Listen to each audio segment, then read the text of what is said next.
I become CS in 19 days. How is it real? Let's find. 19 दिन की कहानी तो तुमने मेरे लिंक्डइन पोस्ट से ही जाने ली होगी, बट इफ़ नहीं जानी तो हम उस चीज़ को कभी और डिस्कस करेंगे। अभी मेन मोटिव है मेरा वीडियो बनाने का स्ट्रैटेजी, जो कि मेरी इस पोस्ट के बाद 100 लोगों ने मेरे को मैसेज किया है, तो मैं तुम्हें यहाँ बता रही हूँ और मैं इसे ही पोस्ट कर दूँगी लिंक्डइन पे, ताकि तुम लोग देख सको इस चीज़ को। फर्स्ट बिल्कुल क्लियर रहता है, ज़्यादा टाइम वेस्ट नहीं करते, वैसे भी 34 दिन बचे हुए पेपर को। प्रोफेशनल के अगर हम सब्जेक्ट्स की बात करें तो आज मैं मॉड्यूल 1 की स्ट्रैटेजी बताऊंगी। मैं मॉड्यूल 1 में हमारे 4 सब्जेक्ट्स हैं, ESG, CSR, DD, ड्राफ्टिंग। जी के सब्जेक्ट जो मुझे पता है most of the students, even including me, मैं भी बहुत डरती थी 1 साल पहले तक ESG में। कुछ भी डरने वाली बात नहीं है भाई। ESG इज़ द सब्जेक्ट जो तुम्हें 64 मार्क्स दिलवाएगा, मोर देन 64, 65, 70, 80 दिलाएगा बहुत ईजली, बिना किसी एफर्ट के। ठीक है, तुम्हें ना बस उसके कुछ ऐसे सेलेक्टिव चैप्टर्स पढ़ने हैं, एनालाइज करके पास्ट ईयर के एग्ज़ाम्स कि हाँ भाई, और उसमें से आएगा। तुम कुछ भी कर लो, तुम कितना भी इधर उधर पढ़ लो, नहीं आएगा भाई। मैं तो मुझे चैप्टर्स बता रही हूँ ना, और जिस प्रकार से बता रही हूँ तुम वैसे पढ़ लेना, बात खत्म हो गई। तुम्हारे पास 34 दिन है, मोर देन। मेरे पास 19 दिन थे सिर्फ, तुम्हारे पास 34 दिन है, मोर देन इनफ है। एंड सेकेंड अटैम्प्ट तो भाई 100% मोर देन इनफ है। ठीक है, सुनो, अगर हम part A, part B, part C है EUG में। अगर हम पार्ट ए की बात करें, पार्ट ए में तुम्हें क्या करना पड़ेगा, तीसरा, चौथा, पाँचवा, हाँ ये 3 चैप्टर तुम पढ़ लो। ये है बिल्कुल कंपनी लॉ वाले, प्योर कंपनी लॉ है इसमें। ठीक है, ये पढ़ लो। और सेवन चैप्टर है जो फैमिली बिजनेसेस, भाई वो उस चैप्टर में से 100% एक क्वेश्चन आता ही आता है। 100% तुम लिख के ले लो, एक क्वेश्चन आएगा। बहुत ईजी चैप्टर है, पढ़ लो। 5 पेज का चैप्टर है, आ जाएगा तुम्हारे 5 नंबर। नेक्स्ट, उसके बाद हमारा आता है ESG की स्ट्रैटेजी के लिए तुम्हें पता क्या करना है, EFG। तुम सोचो ESG के बारे में। E यानी इन्वायरमेंट, S मतलब ये सस्टेनेबिलिटी, G मतलब गवर्नेंस, E इन्वायरमेंट के हमारे हैं 2 चैप्टर्स, एक है 13, एक है 15। आस्क कर लो उसे।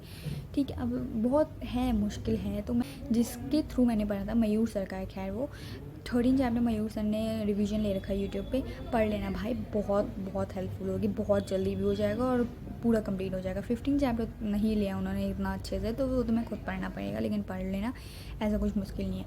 उसमें से गारंटी 8 नंबर का क्वेश्चन आएगा मिनिमम दोनों चैप्टर में से 8 नंबर का क्वेश्चन है। 8 नंबर तुम्हारे यहाँ बन गए। उसके बाद अगर तुम बात करो तुम्हारी सस्टेनेबिलिटी, 19, 20 एंड 18 20 नंबर का है भाई। एक लाइन चाट जाओ उसकी, एक लाइन, मुझे नहीं चाहिए कोई एक्सक्यूज़। अगर तुम्हें चाहिए 60 नंबर, तुम उसकी एक लाइन चाट जाओ 18 चैप्टर की। एंड 19-20 की भी, 19-20 की जो पैरास वाले क्वेश्चन है, लाइक सस्टेनेबिलिटी पे है। उसके बाद तुम्हारा बिजनेस सस्टेनेबिलिटी है, इंटीग्रेट, मेरे अटैम्प्ट में क्वेश्चन आया था, वो इंटीग्रल थिंकिंग वाला क्वेश्चन था, फर्स्ट टॉपिक है उसका, 20th चैप्टर का फर्स्ट टॉपिक है, उस पर क्वेश्चन आया था। आज तक नहीं आया, बहुत सालों से मुझे लगा नहीं आएगा, लेकिन मैंने फिर भी पढ़ा था। क्या जा रहा है पढ़ने में, 2 चैप्टर है, पढ़ लो भाई, 15 नंबर बन रहे हैं तुम्हारे, वहाँ से 15 बन गए। तीसरा, चौथा, 5वां इधर था ही। CSR पढ़ लेना।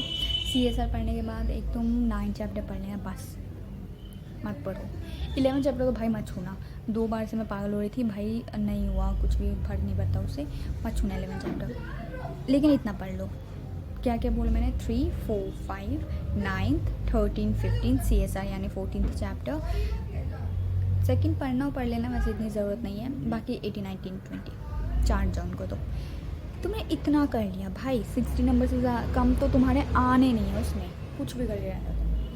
अब हम बात करते हैं ड्राफ्टिंग की। तो ड्राफ्टिंग में क्या करना है कि अब से इन लोगों ने, ऐसे वालों ने अप्रोच चेंज कर दी। ये लोग क्या करने लगे हैं, तुम्हारा केस स्टडी बेस्ड क्वेश्चन बनाते हैं। तो मैंने जब पेपर लिखा था ड्राफ्टिंग का, मेरे को पक्का पता था मैं फेल हो जाऊँगी, पक्का। ठीक है, तो मैंने क्या कहा था, मैं ऐसा करती हूँ, इतनी बेवकूफ़ हूँ कि भाई मैं तभी स्ट्रैटेजी बना लेती हूँ कि भाई अगले अटैम्प्ट मेरे को ऐसे पढ़ना है। ठीक है, तो भाई मैंने क्या किया था, मैंने तब ये सोचा था मैं ऐसा ही करती अगर मैं फेल हो जाती तो। हाँ, वो मेरे 216 नंबर आया तो नहीं होती मैं फेल किसी भी तरीके से, बट खैर। तो क्या करती मैं, जितने भी उसमें केस लॉज हैं उस बुक में, भाई बुक से बाहर कुछ नहीं आता, तो बुक से बाहर तो तुम देखो मत, किसी टीचर के नोट्स भी मत देखो, फालतू में तुम्हारा टाइम वेस्ट होना है और तुम्हें फेल होना है। ठीक है, तो नोट्स मत देखना। मैंने हर एक चीज़ मॉड्यूल से पढ़ी, एक लाइन। अगर तुम्हें पास होना है तो तुम्हें पढ़ना पड़ेगा, बात खत्म हो गई। आलसी बने रहोगे तो फिर जाओ यहाँ से। हाँ, तो मैंने कहा कि एक एक केस लॉ, क्योंकि उनकी पूरी अप्रोच चेंज हो चुकी है, ठीक है। तो जितने भी केस लॉज है ना, वो पहले सबसे पहले वो पढ़ना सारे केस लॉज, कि उसके अंदर ये लिखा हुआ है। एटलीस्ट तुम्हें वो केस स्टडी पता हो, कौन सा कह रहे हो तुम रट के लिखो भाई, तुम्हें पता होना चाहिए, ठीक है। देन तुम अपना क्या करना, मैं क्या करती थी ड्राफ्टिंग में, क्या करती थी मैं, क्योंकि मेरे पे सिर्फ 19 दिन थे, तो मैं ये करती थी कि क्योंकि बहुत कम चैप्टर्स है ड्राफ्टिंग में, ठीक है, सिर्फ 14 चैप्टर्स आई गेस। तो मैं एक चैप्टर पढ़ती, उसके साथ 2 ड्राफ्ट्स बनाती, एक चैप्टर 2 ड्राफ्ट, एक चैप्टर 2 ड्राफ्ट, ऐसे मेरा ड्राफ्टिंग वाला पोर्शन कंप्लीट हो रहा था, इधर मेरा थियोरी वाला पोर्शन कंप्लीट हो रहा था। क्योंकि पिछली बार बहुत इजी पेपर आया था जून में ड्राफ्टिंग का, तो मेरे को लगा कि ये चलो भाई इस बार भी ऐसे ही आएगा, लेकिन इसमें बहुत हार्ड था। तो भाई तुम अंडर एस्टिमेट मत खाओ, इस बार ईजी पेपर आने वाला है ड्राफ्टिंग का, क्योंकि वो ऐसे करते हैं, इस बार कोई और पेपर मुश्किल दे देंगे। तो तुम ड्राफ्टिंग पे ठीक है, अब इतना ज़्यादा ध्यान मत देने की नीड नहीं है मेरे हिसाब से, क्योंकि जितना मेरा आज तक का एक्सपीरियंस है ICSI को लेके, जो पिछली टर्म में पेपर मुश्किल देता है वो इस नेक्स्ट टर्म में नहीं देते हैं। और ड्राफ्टिंग का पेपर यूजुअली बहुत ईजी आता है, जैसा जून में तुम देख ही चुके होगे, उतना ईजी भी नहीं आएगा, मॉडरेट तो आएगा भाई, इस बार जैसा डिफिकल्ट तो नहीं आएगा ना दिसंबर जैसा। तो जैसे मैंने बोला वैसे पढ़ लेना ड्राफ्टिंग को, एक चैप्टर साथ में 2 ड्राफ्ट्स रोज़ बनाने तुम्हें रोज़। अगर तुम्हें 4 बुक पढ़नी है भाई, you have 12 hours, minimum 12 hours भाई, बहुत है लिटरली भाई, तुम सोच नहीं सकते। नेक्स्ट आया CMADD भाई, ये बुक है थोड़ी, इसके चक्कर में मैं फर्स्ट अटेम्प्ट में फेल हुई थी, सिर्फ इसके चक्कर में भाई, मैं सब में पास थी, इसमें फेल हुई थी मैं। तो इसमें क्या करना है, CMADD को भाई बिल्कुल हल्के मतलब, तुम्हें लग रहा होगा तुम्हें याद हो रहा है, तुम्हें याद नहीं हो रहा है, मैं तुम्हें बता देती हूँ, 34 दिन है, इट्स ओके, हो जाएगा। मुस्कान मैम, पहले पूरा उनका रिवीजन सुनो, उसके बाद पढ़ो उस चैप्टर को, कैसे पढ़ो, जैसे वो पढ़ाते वैसे ही पढ़ो, बिल्कुल वो डायग्राम बना के पूरा उसका नॉमेनक्लेचर में कुछ कहते हैं उस चीज़ को, जब नाम लेके करते हैं वैसे करके उस चैप्टर को पढ़ो तुम, उनके सारे चैप्टर्स को। तो CMADD में 6 चैप्टर 7 चैप्टर छोड़ दो भाई मत पढ़ो, उसके जो पेनल्टीज़ वाला सेक्शन है ना, टच भी मत करना भाई, कुछ नहीं आएगा। इस बार आया था 2.5 नंबर का, 100 नंबर में 2.5 नंबर पाने के लिए तुम अपने 10 दिन वेस्ट करोगे, उससे बेहतर है कि तुम 98.5 मार्क्स पिक कर लो। और पेनल्टीज़ पता क्या आया था मेरे से, क्या पूछा था इन लोगों ने, इनसाइडर ट्रेनिंग, मतलब एग्जीक्यूटिव से पढ़ते आ रहे हो, मेरे को ये याद नहीं होगा, आए थे मैंने पूरे नंबर वो पेनल्टीज़ वाले में भी। तो भाई उसे मत पढ़ो तुम, 6-7 की जो वो पेनल्टीज़ वो है वो तो बिल्कुल मत पढ़ो। सबसे पहले केस लॉस पढ़ लेना। क्या है, CMADD में इतनी केस लॉस आई नहीं है, लेकिन जितना इनका ट्रेंड बन रहा है तो आ सकते हैं, और उसमें सबसे ज़्यादा केस लॉस CMADD में, तो पहले केस लॉस पढ़ो। सेकंड तुम क्या करो, पार्ट बी तुम्हें लग रहा होगा मुश्किल, मेरे को भी लगता था, आसान है भाई तुम कुछ भी मान लो, पार्ट E से थोड़ा सा ना कंपैरेटिवली आसान है, क्योंकि उसमें ना लॉजिक है।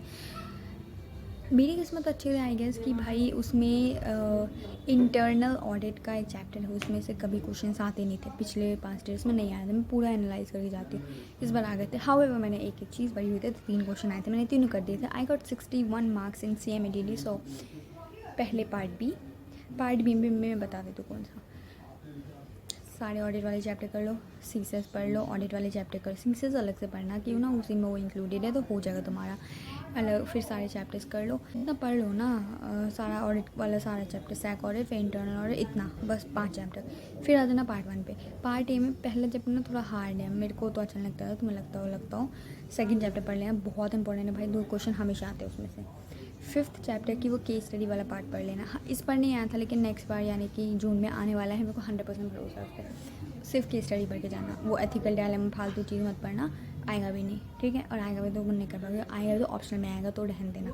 सिर्फ उसकी केस स्टडीज़ है जो पीछे कंपनीज की देखे, वो पढ़ लेना।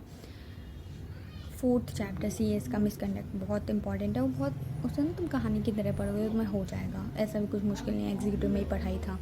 3rd चैप्टर इंपॉर्टेंट है, वो पढ़ लेना, उसमें इस बार 2 क्वेश्चन आए थे, पिछली बार कुछ नहीं आया था, इस बार 2 क्वेश्चन। पागल है ये लोग भाई, ऐसे वाले कुछ भी दे देते हैं। पढ़ना तो तुम्हें सब पड़ेगा, लेकिन हाँ किसको ज़्यादा पढ़ना है, किसको कम पढ़ना है, किसको पहले पढ़ना है, किसको, that is a strategy thing, okay. तुम ऐसा नहीं कि कुछ तुम छोड़ दोगे, ये जी कुछ होगा, कुछ भी तुम छोड़ दोगे तुम पास हो जाओगे, ऐसा नहीं होता है, पढ़ना तुम्हें सब पड़ेगा।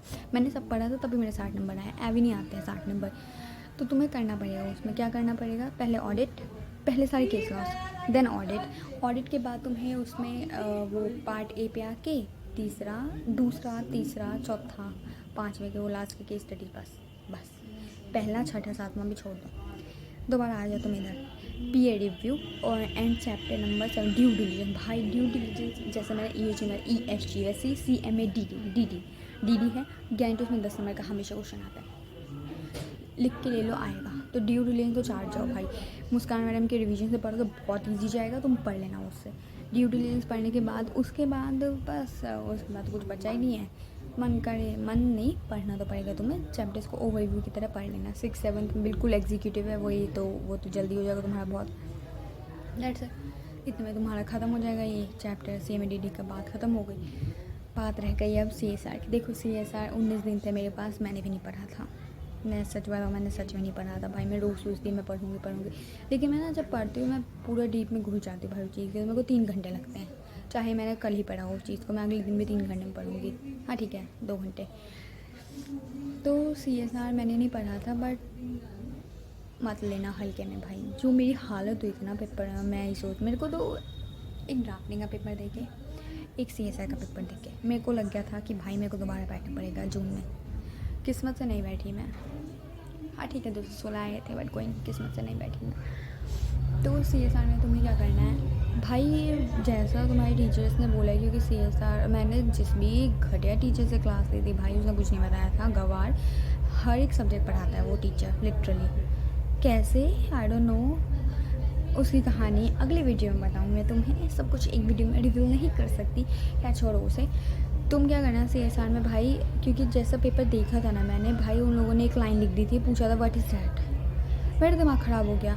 ट्रिपल टेस्ट लाइन, ये वो फलाने का ना, फालतू की चीज़ें पूछ रखी थी। तुम्हें करना पड़ेगा भाई, क्या करोगे, वो चॉइस है। तुम बुक खोलोगे तो मैं आंसर नहीं लिख पाओगे।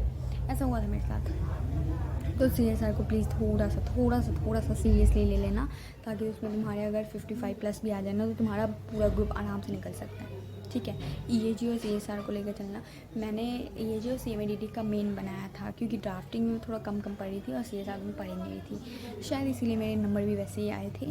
बट खैर, तो यही थी मेरी स्ट्रैटेजी। और बाकी मॉड्यूल 2 की एग्जीक्यूटिव की स्ट्रैटेजी तुम्हें जाननी है तो तुम कमेंट्स कर सकते हो। अदरवाइज़ तब तक के लिए बस यही था। So just go and study well. इस बार पास हो जाना, ताकि फिर हमारा मेंबरशिप 1 लाख तक पहुंच पाए। और 1 लाख तक पहुंच पाए, मैं तो चाहती हूँ मेरे को 1 लाख वाला मेंबरशिप मिल जाए। हाँ, उससे पहले मिल जाएगा मेरे को, क्योंकि अभी 74 चल रहा है गैस। क्या ये होगी फालतू की बातें, इसको समझने की ज़रूरत नहीं। तुम जाओ पढ़ो जाके, क्योंकि 34 दिन बच्चे हैं भाई, कर लो कुछ, पास हो जाओ, अच्छा लगेगा तुम्हें भी। चलो बाय।